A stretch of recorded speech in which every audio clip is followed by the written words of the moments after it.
Hello everyone, welcome back to our channel. ఈరోజు నేను 5 డాట్స్తో 2 beautiful daily rangoli design వేస్తున్నాను.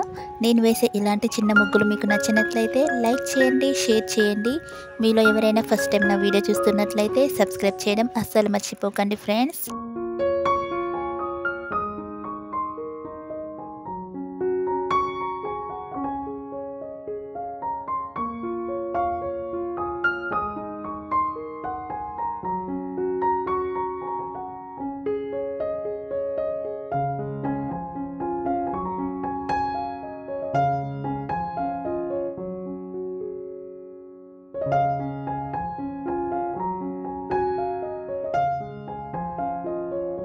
ఇక్కడ నేను ముగ్గు చుట్టూ వేసుకోవడానికి సైడ్ బోర్డర్స్ని డ్రా చేసుకుంటున్నాను. మీరు ముగ్గుకి 4 సైడ్స్ ఈ విధంగా సైడ్ బోర్డర్స్ని డ్రా చేసుకోండి.